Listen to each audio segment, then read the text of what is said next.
ایک مرتبہ درود شریف پڑھ لیں۔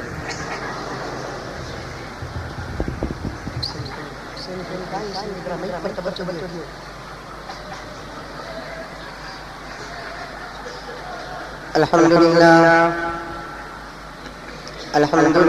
رب العالمين، نحمده ونستعينه ونستغفره ونؤمن به ونتوكل عليه ونعوذ بالله من شرور أنفسنا ومن سيئات أعمالنا،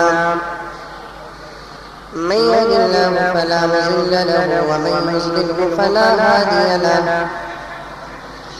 ونشهد أن لا إله إلا الله وحده لا شريك له، ونشهد أن سيدنا ونبينا ومولانا محمدا عبده ورسوله، أرسله بالحق بشيرا ونذيرا وداعيا إلى الله بإذنه وسراجا منيرا. قال الله تبارك وتعالى في شان حبيبه صلى الله عليه وسلم: إن الله وملائكته يصلون على النبي يا أيها الذين آمنوا صلوا عليه وسلموا تسليما. اللهم صل على سيدنا نبينا مولانا محمد وعلى آل سيدنا نبينا مولانا محمد وبارك وسلم. اللهم صل على محمد بعدد أوراق الشجر وبعدد أقطار الأمطار وبعدد دواب البرار والبحار وعلى آله وصحبه وبارك وسلم. أما بعد، فأعوذ بالله من الشيطان الرجيم. بسم الله الرحمن الرحيم. وورث سليمان داود وقال يا أيها الناس علمنا منطق الطير وأوتينا من كل شيء إن هذا لهو الفضل المبين. صدق الله مولانا العظيم وصدق رسوله النبي الكريم، ونحن على ذلك لمن الشاهدين والشاكرين والحمد لله رب العالمين. معزز سامعین کرام،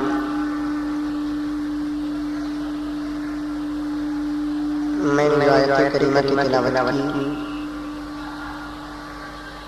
آیت کے سنتے ہی آپ لوگوں کو سمجھ میں آ گیا ہوگا کہ آج انشاءاللہ تعالی حضرت سلیمان علیہ الصلوۃ والتسلیم کی سیرت آپ حضرات کے سامنے آئے گی. حضرت سلیمان علیہ الصلوۃ والتسلیم کی سیرت میں شروع کرنے سے پہلے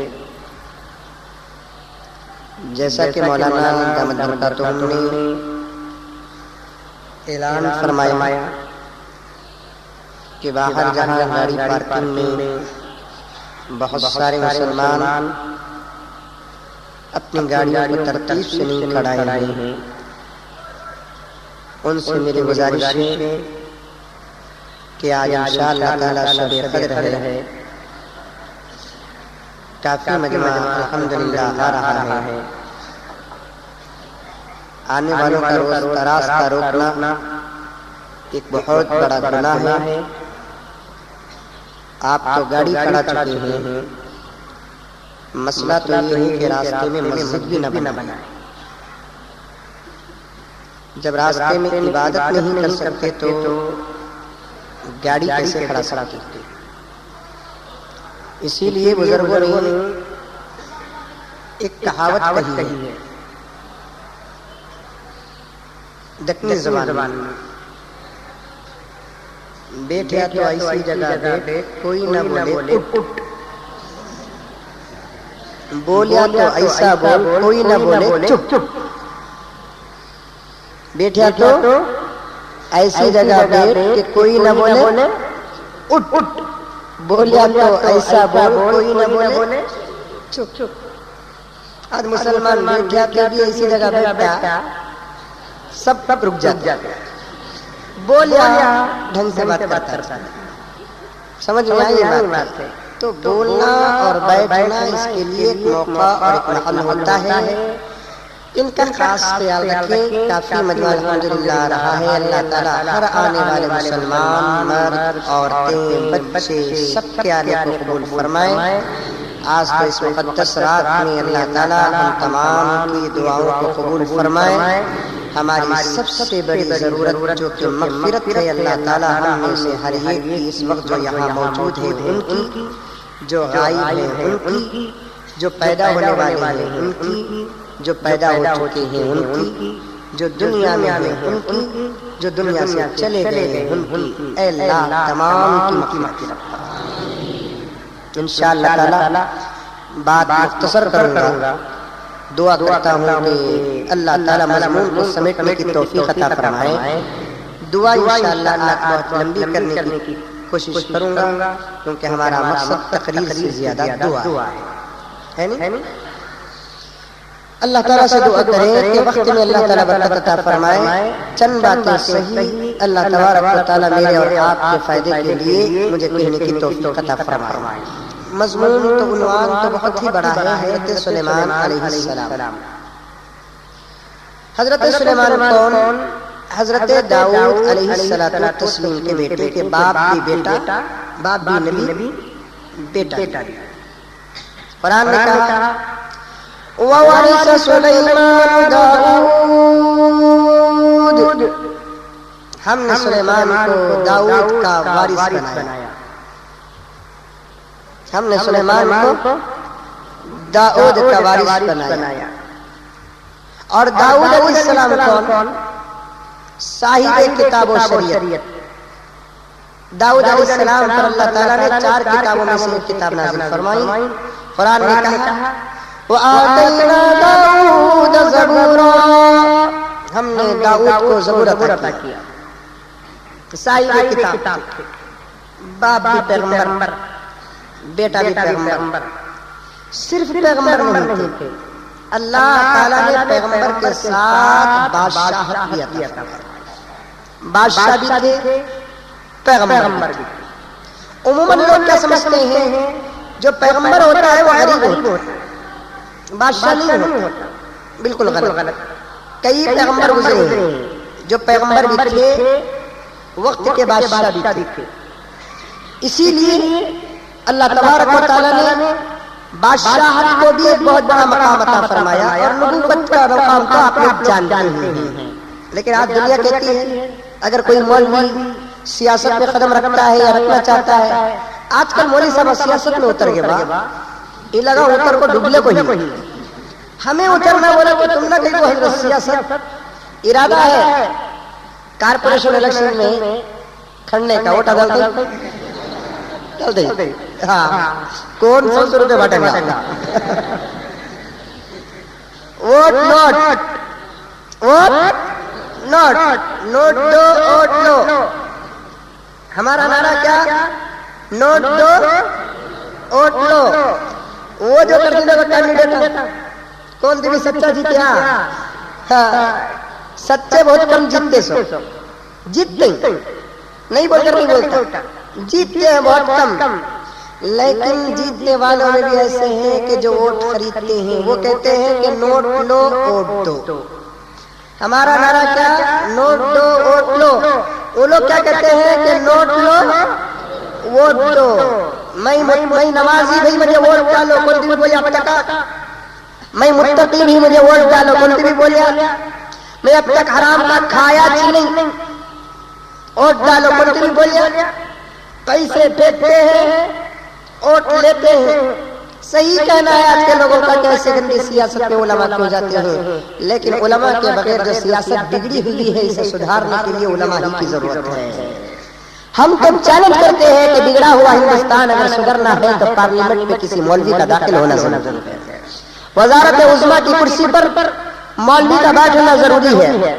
جب سے مغل دور بادشاہوں کا گزرا اس کے بعد کوئی اللہ والا اس کرسی پر نہیں بیٹھا تو ہندوستان کا مقدر بگڑ گیا، اور جو کمینے تھے وہ بیٹھ رہے ہیں، رشوت عام ہو گئی، زنا عام ہو گیا، سود عام ہو گیا، چوری عام ہو گئی، لٹیرے عام ہو گئے، یہاں تک کہ جتنی برائیاں ہیں وہ پل رہی ہیں تو انہی منسٹروں کے سائے میں پل رہی ہیں۔ یہی قانون بنانے والے اور یہی قانون توڑنے والے، اس سے زیادہ داغ کیا ہو سکتا کسی حکومت کا کہ جہاں اسکوٹر کا لائسنس دیا جاتا ہے، آٹو کا لائسنس دیا جاتا ہے، کار کا لائسنس دیا جاتا ہے، وہی ہندوستان کی مان مریادہ، ہندوستان کی ماں بہنوں کو جسم بیچنے کا بھی لائسنس یہی حکومت کے کتے دے رہے ہیں۔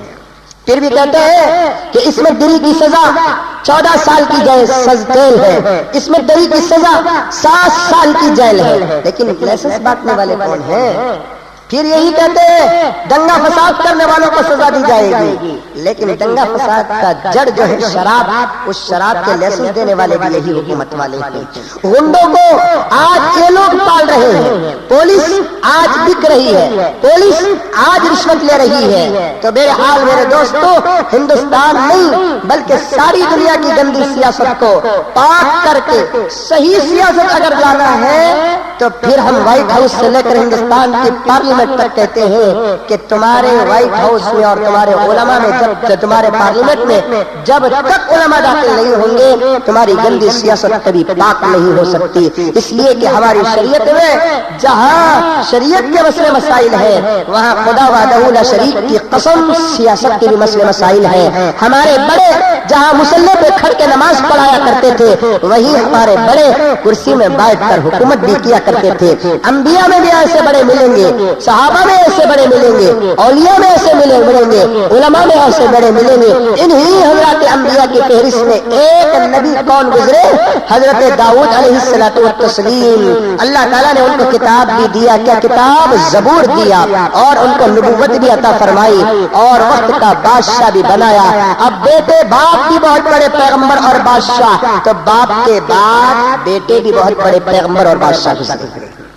اللہ کے رسول صلی اللہ علیہ وسلم نے فرمایا حضرت داؤد بڑے غیرت والے ہیں، حضرت داؤد بڑے غیرت والے تھے، وہ گھر سے جب باہر نکلتے تو اپنے گھر کا دروازہ لاک کر کے جاتے تھے، گھر سے جب باہر نکلتے اپنے گھر کا دروازہ لاک کر کے نکلتے، تالا ڈال کے نکلتے۔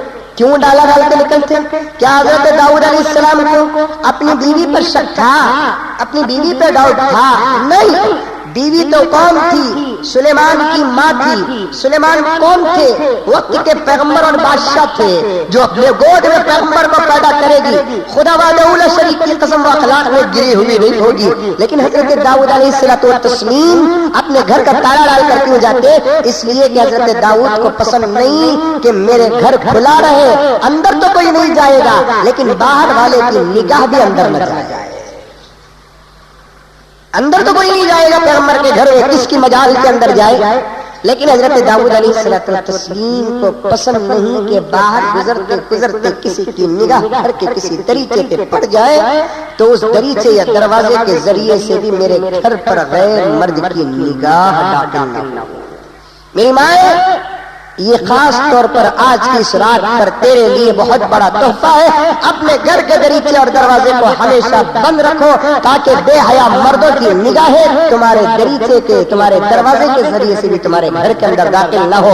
آج ہمارے دریچے بھی کھلے اور آج ہمارے دروازے بھی کھلے، جو چاہے وہ آ سکتا ہے اور جو چاہے گھر سے باہر جا سکتا ہے۔ لیکن حضرت داؤد علیہ الصلوۃ والتسلیم گھر کا دروازہ ہمیشہ بند رکھتے تھے۔ بیوی پر بھروسہ تھا لیکن راستے میں پھرنے والوں پر بھروسہ نہیں تھا۔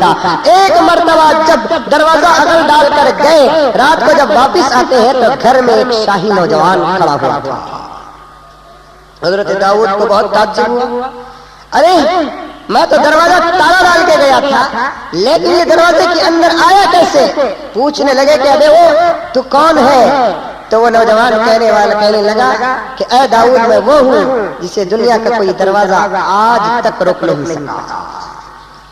اے داؤد میں وہ ہوں جسے دنیا کا کوئی دروازہ آج تک روک نہیں سکا. یہ جملہ سنتے ہی حضرت داؤد سمجھ گئے کہ کوئی انسان نہیں بلکہ اللہ کا بھیجا ہوا فرشتہ اسرائیل آیا ہے. پوچھے حضرت اسرائیل سے کہ اسرائیل کیا بات ہے؟ تو حضرت داؤد کو حضرت اسرائیل نے کہا کہ اے داؤد اللہ نے آپ کو بلایا ہے. یہ جملہ کہنا تھا. حضرت داؤد سیدھے گئے, پلنگ پر لیٹتے ہیں تو روح قبض ہو جاتی ہے.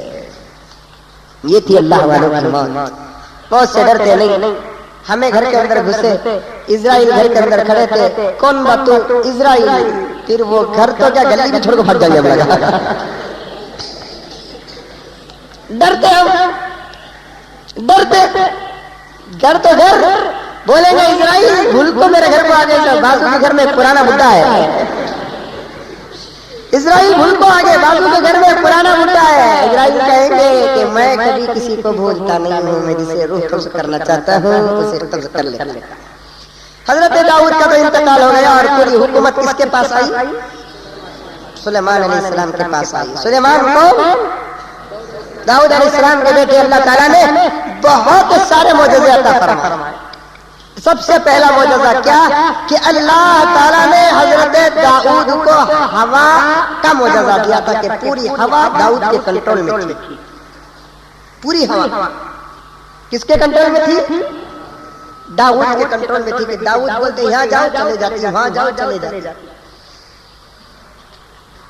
ایک مرتبہ ایک مچھر آیا حضرت داؤد کے پاس, آ کر کہنے لگا کہ داؤد یہ ہوا بڑے ستاتی ہے, یہ ہوا جا کر تجھے کیا چھتاتی؟ مچھر کہنے لگے میں جہاں بیٹھتی ہوں ہوا آ کر اڑا دیتی ہے. میں جہاں بیٹھتی ہوں وہاں آ کر اڑا دیتی ہے. حضرت داؤد علیہ السلام کہنے لگے ایک طرف کی بات سن کر فیصلہ نہیں کرتا, تو یہاں چھڑ ہوا کو بلاتا ہوں. تو حضرت داؤد ہوا کو بلانے لگے تو مچھر کہنے لگا کہ تمہیں یہاں بلا تو میں یہاں کہا تو یہاں سے گاجی چلے جاتے. تب اللہ تعالیٰ نے حضرت داؤد سلیمان علیہ السلام نے حضرت سلیمان علیہ السلام نے ہوا سے کہا کہ ذرا مچھر پر رحم کر لیا کر. ہوا کو مسخر کر دیا. اب وہ ہوا میں اڑتے. اتنا بڑا تخت دیا تھا اللہ تعالیٰ کہ تخت کو انجن نہیں, پیٹرول نہیں, کچھ بھی نہیں. حضرت داؤد بیٹھتے, حضرت داؤد کے 30,000 کا لشکر اس تخت پہ بیٹھتا. حضرت داؤد ہوا کو کہتے کہ لے کر اڑ, ہوا لے کر اڑ. آج کیا فلائٹ بنانے والا فخر کرتا ہے تیری فلائٹ تو پیٹرول کی محتاج ہے, تیری فلائٹ تو انجن کی محتاج ہے, تیری فلائٹ تو ڈرائیور کی محتاج ہے. اللہ تعالیٰ نے اس فلائٹ کے بننے سے ہزاروں لاکھوں سال پہلے حضرت داؤد کو وہ فلائٹ دیا تھا جس کی انجن نہیں, جس کا ڈرائیور نہیں, جس کا فرسٹ کوالٹی پیٹرول کی ضرورت نہیں. حضرت داؤد تخت پہ بیٹھتے. ایک مرتبہ پوچھتے ہیں, جب پہلی مرتبہ چڑھے اللہ تعالیٰ سے پوچھتے ہیں, سلیمان پوچھتے ہیں کہ یا الہ العالمین یہ تخت لے میں کیسے اڑوں؟ تو اللہ تعالیٰ نے حضرت سلیمان سے کہا کہ سلیمان اللہ اکبر کہو, یہ تخت اڑے گا. اور آج بھی اگر ہم دنیا کے اندر کامیاب ہونا ہے تو کیا کرنا؟ اللہ اکبر کہنا. کہنے سے پہلے ہمارا ایمان بھی اتنا مضبوط ہونا نا. نعرہ تو لگانے میں مسلمان پیچھے نہیں, نعرہ لگا بولو پورا گوری پڑا زلزلہ دے گا. نعرے تکبیر بھی بولتا نہیں, بولے مارو تکبیر کتا, اللہ اکبر, مارو تکبیر اللہ اکبر. اس کے اللہ اکبر سے غیر مسلمان ہونا تو دور کی بات, یہ مسلمان نماز کو نہیں گیا. سمجھ میں آئی بات ہے؟ اللہ تعالیٰ نے حضرت سلیمان سے کہا کہ سلیمان اللہ اکبر کہو اوپر, اللہ اکبر کہو نیچے. اور اتنا بڑا تخت دیا تھا اللہ تعالیٰ حضرت سلیمان کو کہ حضرت سلیمان کے ساتھ 30,000 لشکر اس تخت پہ سوار ہوتے. سب سے پہلا معجزہ کہ اللہ تعالیٰ نے پورے ہوا کا کنٹرول حضرت سلیمان کے ہاتھ کیا تھا. اس کے بعد پرندوں کی بولی دیا تھا. پرندوں سے بات کرتے تھے حضرت سلیمان, چاہے چھوٹا پرندہ ہو یا بڑا پرندہ ہو, تمام پرندوں سے بات کرتے تھے. جب اللہ تبارک و تعالیٰ نے حضرت سلیمان کو بادشاہ دیا نبوت کے ساتھ, پہلے ہی دن ان کی خواہش یہ ہوگی کہ اللہ کی نعمتوں کے شکرانے میں اللہ کی تمام زمین کی مخلوق کو دعوت کروں. نعمت ملی تو اللہ کا شکر ادا کرنا ہے. تو حضرت سلیمان نے کیا کیا؟ پورے زمین کی مخلوق کو دعوت کرنے کا ارادہ کیا. حضرت سلیمان اللہ تعالیٰ سے عرض کرتے ہیں کہ مولا میں تیری زمین کی پوری مخلوق کو دعوت کرنا چاہتا ہوں. پوری مخلوق. اللہ تعالیٰ کہنے لگے کہ سلیمان جتنا کام ہے اتنا کرو، پوری مخلوق کو کھلانے کی طاقت تو صرف میرے پاس ہے، میرے علاوہ کسی اور کے پاس نہیں. مولا میں کھلانا چاہتا ہوں. کتنے دن کھلائیں گے؟ اللہ 1 مہینے کی دعوت. اللہ تعالیٰ فرماتے ہیں کہ سلیمان 1 مہینے کی دعوت ہاں نہیں ہو سکتا سلیمان. اللہ کم سے کم 1 ہفتے نہیں ہو سکتا سلیمان. اللہ کم سے کم 1 دن کی نہیں ہو سکتا سلیمان. جب حضرت سلیمان حد سے زیادہ اللہ کے دربار میں عرض کرے تو اللہ تعالیٰ نے کہا کہ جاؤ 1 دن کی دعوت کی انتظام کر لو. اب حضرت داؤد علیہ السلام بہت بڑی دعوت کا انتظام کرتے ہیں. حدیث میں آتا ہے کہ جنات حضرت داؤد کے غلام تھے. 70 گز کا ایک دیغ بناتے تھے. خدور راسیہ 70 گز کے ایک بڑے بڑے دیغ بناتے تھے. ایسے تقریباً 1 لاکھ دیغوں پر کھانا پکانا. روایت میں آتا ہے 22,000 گائے حضرت داؤد ذبح کر کے شاندار دعوت کا انتظام کیا. پوری مخلوق پورا انتظام جب ہو گیا سمندر کے کنارے، حضرت داؤد کی طرف سے ایک اعلان لگانے والا اعلان لگاتا ہے کہ آج کا کھانا داؤد کے دربار سے ملے گا. اب سب کھانے کے لیے آ گئے. داؤد کے گھر کی دعوت دینا تو سب سے پہلے مچھلی آئی. داؤد سے کہنے لگی سلیمان سب سے پہلے مچھلی آئی. آ کر کہنے لگی کہ سلیمان بڑی بھوک لگی ہے. حضرت سلیمان کہنے لگے ذرا دوسروں کو کمزوروں کو کھا لینے دے. نہیں بھوک لگی ہے جا کھا لے. تو پورا بنایا کھانا حضرت سلیمان کی دعوت کا جو انتظام تھا، پورا بنایا کھانا وہ ایک مچھلی نے 1 لقمہ بنا کر کھا لیا. اب کہتی ہے کہ اور لاؤ سلیمان کہاں سے لائیں؟ کئی مہینوں کے انتظام پر ساری مخلوق کو بنایا ہوا کھانا، ایک مچھلی 1 ہی لقمہ کھاتی ہے. سلیمان پریشان ہو گئے، اپنے سر کو سجدے میں جھکا دیا اور اللہ تعالیٰ کے دربار میں عرض کرنے لگے کہ مولا مخلوق کو کھلانے کا کام تو تیرا ہی ہے، تو ہی کھلا سکتا ہے، تیرے علاوہ کوئی نہیں کھلا سکتا. اب وہ مچھلی اور پوچھتی ہے تو حضرت سلیمان نے کہا کیا کھائے گی اور جب کہ تو سب کا کھا لی ہے؟ حضرت سلیمان جب یہ جواب دیتے ہیں تو مچھلی کہتی ہے کہ سلیمان آج تو تم نے مجھے بھوکا مار دیا، جبکہ اللہ تعالیٰ ایسا پیٹ بھر کر مجھ جیسی مچھلی کو روزانہ 2 مرتبہ کھلاتا ہے. پیٹ بھر کر مجھ جیسی مچھلی کو روزانہ 2 مرتبہ کھلاتا ہے. یہ اللہ کی شان ہے کہ کون کتنا کھاتا ہے اس کو اتنا موافق، اور کون کیسا کھاتا ہے اسے اس کا موافق برابر اللہ تبارک و تعالیٰ کھلاتے ہیں. یہ کسی پیغمبر کی بھی طاقت نہیں ہو سکتی. یہ چاہے کہ حضرت سلیمان علیہ الصلوۃ والتسلیم دعوت کا انتظام کرے. میں اس لیے عرض کیا کہ حضرت سلیمان سمندر کی مخلوق سے بھی بات کرتے تھے اور بری مخلوق سے بھی بات کرتے تھے. حضرت سلیمان اپنے جانوروں سے جو بات کرتے تھے اس کا واقعہ تو قرآن مجید میں موجود ہے. ایک مرتبہ حضرت سلیمان اپنے لشکر کے ساتھ ایک جگہ پر جا رہے تھے. اچانک زمین سے آواز آتی ہے. ایک بہت بڑی چونٹی جو اپنی چونٹیوں کو کہتی ہے کہ چھپ جاؤ سلیمان کا لشکر آ رہا ہے. چھپ جاؤ سلیمان کا لشکر آ رہا ہے. حضرت سلیمان علیہ الصلوۃ والتسلیم جیسے چونٹی کی آواز سنے فوراً کہا کہ رک جاؤ، یہ چونٹیوں کو اپنے بلوں پہ جانے دو. عجیب تفسیر میں نے دیکھی آج. حضرت سلیمان کے زمانے میں جو چونٹیاں تھیں وہ چھوٹی چونٹیاں نہیں تھیں بلکہ بڑی بڑی چونٹی تھی. ایک روایت میں نے آج دیکھی کہ بھیڑیے کی سائز کی چونٹیاں بھی تھی. بھیڑیا مطلب بکرے کے سائز، بڑے سائز کی چونٹیاں بھی تھی. بعض علماء فرماتے ہیں کہ نہیں، وہ کمزور چیز، اور اللہ تعالیٰ نے اتنی کمزور ہمارے زمانے میں پیدا کیا. دنیا کے تمام جانوروں میں بڑی کمزور ہے، لیکن اللہ تعالیٰ نے عجیب طاقت اور عقل عطا فرمائی. مولانا کے لیے بطور خاص ہمارے اماموں کا ریسرچ دیکھیے. ہمارے جو امام ابو حنیفہ، امام شافعی، امام مالک، امام احمد بن حنبل، امام ابن عطیہ، امام اوزاعی رحمۃ اللہ علیہ، یہ ایسے امام ہیں جو مسائل پر ریسرچ کرتے تھے تو دنیا کے جانوروں پر بھی ان کی ریسرچ. لو کتاب آپ بھی دیکھے تو ڈسکوری دیکھتے، نہیں تو اینیملز کیا ہے وہ دیکھتے. کیا یہ دنیا تحقیق کرے گی؟ ہمارے علماء نے تو اس دور پر تحقیق کر کے کتابوں کو لکھ دیا جس دور پہ مشنری، سیٹلائٹ، دوربین ایسے کوئی چیزیں نہیں تھی. انہی تحقیقی علماء میں سے ایک عالم کا نام آتا ہے حضرت علامہ کمال الدین دمیری رحمۃ اللہ علیہ، جنہوں نے ایک شاہکار کتاب لکھی ہے جس کتاب کا نام حیات الحیوان، جو اردو میں بھی ملتی ہے.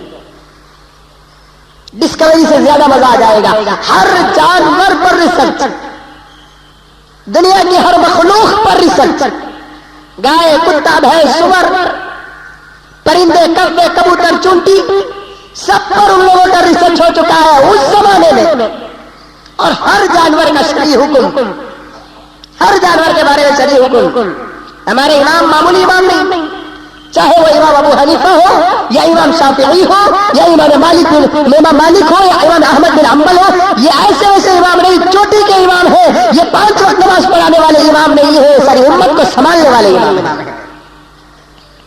میں نے تفسیر دیکھتے ہوئے تو بڑا تعجب ہوا. اب اماموں کے درمیان میں جہاں نماز کے بارے میں مسئلے میں اختلاف ہے، روزے کے مسائل پر اختلاف، حج کے مسائل پر اختلاف، وہی جانوروں کی ذہانت کے بارے میں اختلاف. امام شافعی رحمۃ اللہ علیہ کہتے ہیں دنیا کے تمام جانوروں میں انسان کو چھوڑ کر اگر سب سے زیادہ ذہین ہے تو وہ کبوتر ہے. لیکن حضرت امام ابن عطیہ رحمۃ اللہ علیہ فرماتے ہیں دنیا کے تمام جانوروں میں انسان چھوڑ کر اگر کوئی ذہین اور عقل مند ہے تو وہ چونٹی ہے. پھر اپنے اپنے دلائل کو پیش کرتے ہوئے حضرت ابن عطیہ فرماتے ہیں چونٹی اتنی ہوشیار اور اتنے حوصلہ مند ہے کہ وہ دانے کو نیچے سے لے کر اوپر چڑھتی ہے، 100 مرتبہ گرتی ہے لیکن دانے کو اوپر پہنچائے تک اسے سانس نہیں لیتی. اور جب دانے کو لے کر اپنے دل پر جاتی ہے تو اس کا سب سے پہلا کام یہ ہے کہ دانے کو 2 ٹکڑے کر دیتی ہے.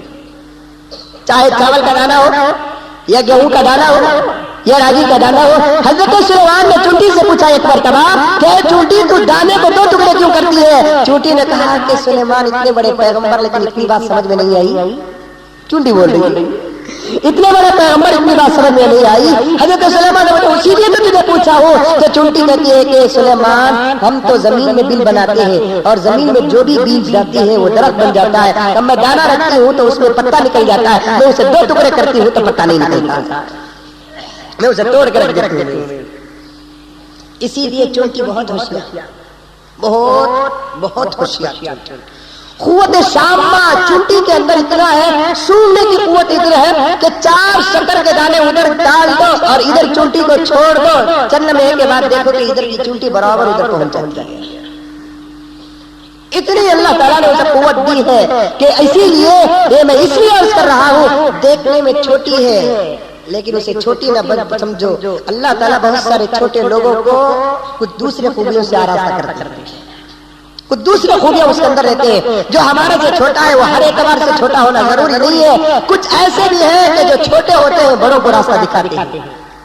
ہر چھوٹا چھوٹا نہیں ہوتا. ایک مرتبہ خلیفہ ہارون رشید یا کوئی اور بادشاہ اپنے وزیر کی ایک ذہیندار بیٹی کو بلا کر بولتے ہیں یہ تھوڑا بہت بول کر بولتے نہیں، یہ بیٹے تھوڑا بہت کا کیا مطلب ہے؟ تو بیٹی نے کہا کہ جہاں پناہ بڑوں کے سامنے تھوڑا، چھوٹوں کے سامنے بہت. بڑوں کے سامنے تھوڑا، چھوٹوں کے سامنے بہت. بادشاہ کہنے لگے کہ جو سوال کا جواب مجھے کئی علماء سے نہیں مل سکا وہ جواب تو بیٹی نے دیا ہے. جو چھوٹا ہوتا ہے وہ ہمیشہ چھوٹا نہیں ہوتا، کبھی کبھار چھوٹوں سے بھی بڑی بڑی باتیں نکل جاتی ہیں. بہرحال چونٹی بہت ذہین. اب چونٹی جو تھی وہ چونٹی تھی نا، تاریخ میں آتا ہے کہ وہ چونٹی تمام چونٹیوں کی بادشاہ تھی. حضرت سلیمان نے پوچھا کہ تیرے ماتحت کتنی چونٹیاں ہیں؟ تو چونٹی کہتی ہے کہ میں 40,000 چونٹیوں کی بادشاہ. حضرت سلیمان ایک مرتبہ اس چونٹی سے پوچھتے ہیں کہ میں بھی بادشاہ، تو بھی بادشاہ، بتا کہ تو بہتر کہ میں بہتر؟ وہ چونٹی کہتی ہے کہ سلیمان میں بہتر۔ درصل یہ ہے کہ تمہاری قوم والے تمہاری خدمت کرتے ہیں، لیکن میں ایسی ہوں کہ میری قوم کی میں خدمت کرتی ہوں۔ لوگ تمہارے کھانے کا انتظام کرتے ہیں، سونے کا انتظام کرتے ہیں، پینے کا انتظام کرتے ہیں، اڑنے اڑانے کا انتظام کرتے ہیں، تمہارے جاؤ جلال کا انتظام کرتے ہیں، لیکن میں شامور ایسی ہوں کہ میں 40,000 چونٹیوں پر حکومت کرتی ہوں، لیکن میں کسی سے آج تک خدمت نہیں لی۔ تاریخ میں آتا ہے کہ حضرت سلیمان نے چونٹی کی اس جملے کو سن کر اس کے بعد اپنی زندگی میں کسی سے کوئی کام نہیں لیا اپنے ذات کے لیے۔ ہمیں کار کے پاس جا کر کھڑ گئے تو ڈور بھی نہیں کھولتے، سو کونٹی بھی دوسرا آپ کو کھولنا، کار کے بعد جا کر کرتے نہیں، ہمیں کوئی اور آ کر کھولنا ہے، ہم بھی نہیں کھولتے کیوں؟ تو ہمیں بڑے نا معاشرے بڑے، سمجھ میں آئی بات ہے؟ تو میرے حال حضرت سلیمان جب اپنے لشکر کے ساتھ جا رہے تھے تو لشکر کو دیکھ کر چونٹی نے کہا کہ اپنے بلوں میں چھپ جاؤ، بلوں میں چھپ جاؤ۔ حضرت سلیمان نے اپنے لشکر کو ٹکا لیا، چونٹی کو سب چلے جاؤ، لیکن اس چونٹی کو بلا کر بات کرنے لگے کہ بھائی ہم بھی تو پیغمبر ہیں، ہماری بھی انسانوں کی جماعت ہے، بھلا ہم تم جیسے کمزوروں کو کیسے کھلل سکتے ہیں؟ چونٹی نے کہا کہ نہیں سلیمان، تم ظلم تو نہیں کر سکتے، کیا معلوم کہ حکومت کا نشہ جب چڑھتا ہے تو اس کے سامنے چھوٹے نظر نہیں آتے۔ اچھا، حضرت سلیمان علیہ الصلوۃ والتسلیم کو بہت پسند آئی، اس کے بعد وہ چونٹی سے بات کرتے ہوئے بیٹھ گئے۔ حضرت سلیمان کو چونٹی کہتی ہے کہ چند مسئلے میں آپ سے پوچھنا چاہتی ہوں، کیا جواب دو گے؟ حضرت سلیمان اچھی بات ہے، دوں گا۔ سلیمان بتاؤ کہ تمہارے ابا کا نام کیا ہے؟ تو سلیمان کہتے ہیں کہ داؤد۔ سلیمان یہ نام کس نے رکھا؟ اللہ نے رکھا۔ سلیمان یہ بتاؤ کہ اللہ تعالیٰ نے داؤد کہہ کر کیوں رکھا؟ تو سلیمان علیہ السلام کہتے ہیں کہ پتہ نہیں، سلیمان نہیں جانتا۔ داؤد کا معنی آتا ہے دوا دینے والا، اور تمہارے اپنا ابا دلوں کی دوا دیتے تھے، اس لیے اللہ نے ان کا نام داؤد دیا۔ دیکھو کیا بات چیت۔ اچھا سلیمان بتاؤ کہ تمہارا نام کیا ہے؟ سلیمان ہے۔ اچھا، اللہ تعالیٰ نے تمہارا نام سلیمان کیوں رکھا؟ نہیں معلوم۔ داؤد تمہیں بہت عقل مند اور سلیم الطبع انسان ہے، اس لیے اللہ تعالیٰ نے تم کو سلیمان منتخب کر دیا۔ اچھا سلیمان یہ بتاؤ تم ساری دنیا کی حکومت کیسے کرتے ہو؟ تو حضرت سلیمان علیہ الصلوۃ والتسلیم نے کہا کہ اللہ تعالیٰ نے مجھے ایک انگوٹھی دیا ہے، وہ انگوٹھی پہنتا ہوں تو ہوا، جاندار، درندے، پرندے، انسان، جنات سب میرے قبضے میں آ جاتے ہیں۔ تو حضرت سلیمان کو چونٹی کہتی ہے کہ سلیمان ایک انگوٹھی سے ایک دنیا تم حاصل کر رہے ہو، ذرا سوچ کر دیکھو کہ اللہ تعالیٰ جنتیوں کو پورے ہاتھ میں انگوٹھی عطا فرمائیں گے تو ان کی حکومت کا عالم کیا ہوگا۔ یہ چونٹی اور سلیمان کی گفتگو ہے۔ سلیمان ایک انگوٹھی کی وجہ سے اتنا اثر پڑ رہا ہے، اس جنتیوں کو ذرا یاد کرو جب اللہ تعالیٰ جنتیوں کے ہاتھ میں فل انگوٹھی عطا فرمائیں گے۔ اس کے بعد حضرت سلیمان کو چونٹی پوچھتی ہے کہ سلیمان سب سے بڑی حکومت تمہاری حکومت میں سب سے بڑی چیز کون سی ہے؟ تو حضرت سلیمان نے کہا کہ اے چونٹی اللہ تعالیٰ نے ہوا کی حکومت دیا ہے مجھے۔ سلیمان یہ بتاؤ کہ اللہ تعالیٰ نے آپ کو ہوا کی حکومت کیوں دیا ہے؟ تو نہیں معلوم۔ چونٹی کہتی ہے کہ سلیمان اللہ تعالیٰ یہ بتانا چاہتے ہیں کہ دنیا پوری ایک ہوا ہے، کبھی ادھر کبھی ادھر ہے، اسی طریقے سے آج حکومت تمہارے پاس ہے تو تمہارے پاس ہے، حکومت نکل کر کل کسی کے پاس چلی جائے گی۔ سلیمان علیہ الصلوۃ والتسلیم کو چونٹی نصیحت کرتی ہے۔ اس کے بعد میرے دوستوں چونٹی کو پوچھتے ہیں تم لوگ کہاں جا رہے تھے؟ تو چونٹی کہتی ہے ہم استسقاء کی نماز پڑھنے کے لیے اللہ تعالیٰ سے بارش طلب کرنے کے لیے جا رہے تھے۔ سلیمان کو چونٹی کہتی ہے تم کہاں جا رہے تھے؟ ہم بھی بارش طلب کرنے کے لیے جا رہے تھے۔ اچھا سلیمان تم بھی دعا کرو، ہم بھی دعا کرتے ہیں۔ تو حضرت سلیمان دعا کرتے ہیں، بارش نہیں ہوتی۔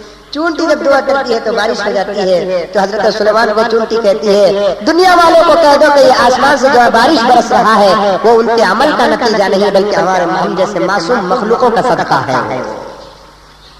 صحیح بات اللہ کے رسول صلی اللہ علیہ وسلم نے فرمایا انسان کے گناہ جب زیادہ ہو جائیں گے سب سے پہلا عذاب اللہ تبارک و تعالیٰ کیا دیتے ہیں کہ آسمان سے بارش کو بند کر دیتے ہیں۔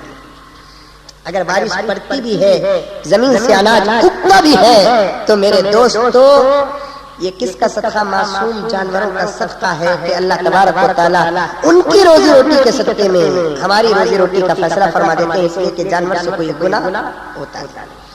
تو حضرت سلیمان جانوروں سے بھی بات کرتے تھے، ہوا سے بھی بات کرتے تھے، مچھلیوں سے بھی بات کرتے تھے، اور حضرت سلیمان کا جب تخت بیٹھتا اور ان کا دربار جب ہوتا، روایت میں آتا ہے کہ جتنے انسان ان کے درباری تھے اس کے علاوہ جانوروں میں سے ہر جانور ان کے محل کے اندر رہتا تھا، ہر جانور ان کے محل کے اندر رہتا تھا۔ ان جانوروں میں سے ایک جانور کا نام آتا ہے ہدہد۔ روزانہ حضرت سلیمان علیہ الصلوۃ والتسلیم کی عادت کیا تھی کہ حضرت سلیمان اپنے تمام رعایا کی حاضری لیتے تھے، چاہے وہ جانور ہو یا انسان۔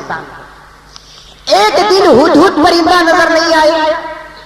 ہدہد بھی بہت ہوشیار جانور، بہت ہوشیار اور بہت ہی وفاشیار۔ حضرت علامہ کمال الدین دمیری رحمۃ اللہ علیہ لکھتے ہیں کہ ہدہد ان جانوروں میں سے ہے جو اپنے پیدا کرنے والے ماں باپ کی قدر کرتا ہے۔ اسی لیے حضرت سلیمان نے ہدہد کو جانوروں کا وزیر بنا کر رکھا تھا، اور اللہ تعالیٰ نے یہ جانور ایک ایسا بنایا میرے دوستوں کہ وہ اڑتے اڑتے زمین کے اندر کے خزانوں کو دیکھ لیتا ہے، یہاں تک کہ پانی زمین میں کہاں ہے وہ بھی دیکھ لیتا۔ اور ہدہد کے اوصاف میں سے آتا ہے کہ ہدہد وعدہ پورا کرنے میں جانوروں میں نمبر 1 ہے۔ سب سے بڑی خوبی دیکھیے، ہدہد جانور اپنی مادہ کے ساتھ، فیمیل کے ساتھ بڑی محبت کرتا ہے۔ حضرت علامہ کمال الدین دمیری رحمۃ اللہ علیہ فرماتے ہیں کہ ہدہد پرندہ جب اس کی مادہ کہیں چلے جاتی ہے، جب تک اس کی مادہ یعنی فیمیل واپس نہیں آتی، یہ اپنے گھونسلے کے اندر کبھی کھانا نہیں کھاتا۔ اور اس سے تعجب کی بات سنیے، ہدہد پوری زندگی میں ایک مادہ کے ساتھ زندگی گزارتا ہے، اگر خدا نہ خواستہ وہ مادہ مر جاتی ہے تو پوری زندگی پھر وہ دوسرے مادہ کے ساتھ شادی نہیں کرتا، یعنی زندگی نہیں گزارتا۔ جانوروں میں شادی کا مسئلہ نہیں ہے زندگی گزارنے پر، میں شادی سے تعبیر کر رہا ہوں کہ اس کی اگر مادہ جو ہوتی ہے اگر وہ مر جاتی ہے تو پوری زندگی انہیں دوسری مادہ کے ساتھ زندگی گزارتا نہیں ہے۔ اتنی محبت اپنی فیمیل کے ساتھ، اپنی مادہ کے ساتھ، یوں سمجھو کہ اپنی بیوی کے ساتھ۔ جانوروں کے اندر جب اتنی محبت ہے تو میرے دوستو ہم انسانوں کے اندر بھی محبت ہونا کہ نہیں ہونا؟ لیکن افسوس کہ آج ہماری اس رشتے پہ محبت نہیں ہے۔ یہاں تک ہم نے دیکھا کہ اگر کسی کا شوہر انتقال ہو جائے، قرآن کہتا ہے کہ 4 مہینے 10 دن عدت گزارو۔ اس کے برخلاف اگر کسی شوہر کے سامنے بیوی کا انتقال ہو جاتا ہے تو پھر شوہر 4 دن بھی انتظار نہیں کرتا اور اپنی بیوی کے میت کے بعد دنیا والوں کے سامنے اپنا ایسا عمل بتاتا ہے کہ مجھے اس بیوی سے محبت نہیں، اور فوراً یہ دوسرا نکاح بھی کر لیتا ہے۔ محبت کا کوئی اشارہ نہیں ملتا۔ ایک دن میرے دوستو ہوا یہ کہ ہدہد حضرت سلیمان کو کہتا ہے، بڑا ہوشیار جانور یہ بھی، حضرت سلیمان کو کہتا ہے کہ سلیمان ہمیشہ میں تمہارے محل میں کھانا کھاتا ہوں، کبھی میرے غریب خانے میں بھی آ کر آپ کھانا کھائیے۔ ایک دوسرے دعوت دیتے ہیں، دعوت تمہیں مجھے دیے تو میں تمہیں دینا، اس سے محبت بڑھ جاتی ہے۔ سمجھ میں آئی بات ہے؟ ہدہد دیکھیے کیا ہوشیار پرندہ، ہدہد کہتا ہے کہ سلیمان ہمیشہ میں تمہارے محل میں کھاتا ہوں، کبھی آپ میرے گھر پہ آ کر کھانا کھا لیجیے۔ سلیمان کہتے ہیں کہ میں اکیلے آؤں یا میرے پورے لشکر کے ساتھ آؤں؟ ہدہد کہتا ہے کہ نہیں، آپ نے پوری لشکر کو لے کر آؤ۔ کہاں دعوت کا انتظام؟ ہدہد کہتا ہے کہ سمندر کے بالکل کنارے جو ریگستان ہے، وہ ریگستان میں آپ کو اور آپ کی پوری لشکر کو دعوت ہے۔ اب حضرت سلیمان پورے لشکر ہدہد کی دعوت قبول کرنے کے لیے گئے تو پوروں کو ہدہد کہتے ہیں کہ یہیں کھڑے رہو۔ اس کے بعد ہدہد کیا ایک ٹڈی کی ٹانگ توڑا۔ ٹڈی معلوم؟ ٹڈی، ارے ٹڈا بولتے ہیں اسے ہماری زبان میں کیا بولتے ہیں معلوم نہیں، چڈا بولتے ہیں نا، آج کا چڈا نہیں ہے، وہ الگ چڈا رہتا ہے جس کے اندر گوشت بھی رہتا ہے۔ سمجھ میں آئی بات ہے؟ اسے کھانا جائز نہیں ہے، سمجھ میں آئی بات ہے؟ صرف اس کی منڈی نکال دیں گے اور اسے تل کر کھا سکتے ہیں۔ وہ چڈا جو گندگی نہیں کھاتا اور حلال ہے وہ ٹڈا، تو ایسی ٹڈی کا ایک پاؤں توڑا، سمندر میں جا کر ڈال دیا اور سلیمان سے کہنے لگا کہ یہ ٹڈی کے پائے کا شیروا ہے، پورا سمندر کا پانی گوشت مل گیا تو کھا لے، نہیں تو شوربہ پی لو گیا۔ جھینگا ٹڈا دعوت دیا اور کہنے لگا کہ ٹٹی کا پاؤں توڑ کر سمندر میں ڈالا، یہ پورے سمندر کا پانی پائے گا شیروا ہو گیا سلیمان، پایا نہیں گیا تو کھا لے تو شیروا پی لیو۔ حضرت سلیمان ہنسنے لگے کہ حضور سے کہنے لگے بڑا ہوشیار ہے، کیا کروں، آپ اکیلے آتے تو کھلا دیتا، آپ پورے لشکر کو بولے آپ کے سامنے آپ کو خوش کرنے کے لیے میں نے لشکر کی دعوت قبول کر لیا۔ اتنا ہوشیار پرندوں میں سے حضرت سلیمان جہاں کہیں سفر کو جاتے ہدہد کو ساتھ لے کر جاتے۔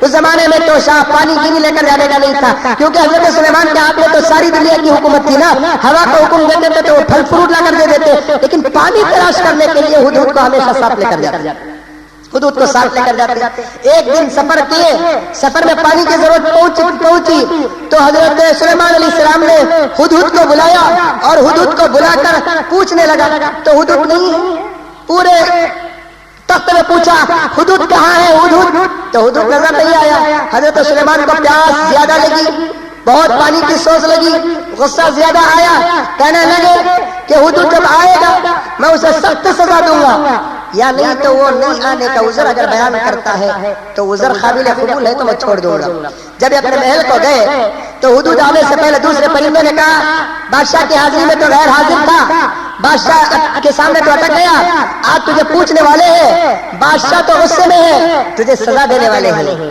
ہدہد کہنے لگا میرے پاس ایک ایسا عذر ہے، ایک ایسا میرے پاس عذر ہے، جب میں بادشاہ کو جا کر سناؤں گا تو بادشاہ بجائے مجھے تکلیف دینے کے، مجھے سزا دینے کے، مجھے انعام سے نوازیں گے۔ دوسرے دن تخت بچھا، پورے پرندے چرندے آ گئے، ہدہد بھی آ گیا۔ حضرت سلیمان نے پوچھا اے ہدہد تو کہاں گیا تھا، سچ سچ بتا دے ورنہ میں تجھے سخت سے سخت سزا دوں گا۔ سلیمان علیہ السلام کو ہدہد کہنے لگا اے سلیمان میں اڑتے اڑتے ایک ایسے ملک کو چلا گیا تھا جہاں کی حکومت آپ کی حکومت سے ملتی جلتی ہے، اور وہاں حکومت کرنے والے ایک مرد کو نہیں دیکھا میں بلکہ ایک عورت کو دیکھتا ہوں، وہ اتنی بہت بڑی ملکہ ہے کہ جس کے تحت لاکھوں کے لوگ رہتے ہیں، لاکھوں کے لوگ، اور اس کے اطراف 312 مشیر ہیں، وزیر ہیں، اور ہر ایک وزیر کے ہاتھ تلے 1 لاکھ لوگ کام کر رہے ہیں، بہت بڑی حکومت دیکھا ہوں بادشاہ میں۔ حضرت سلیمان نے پوچھا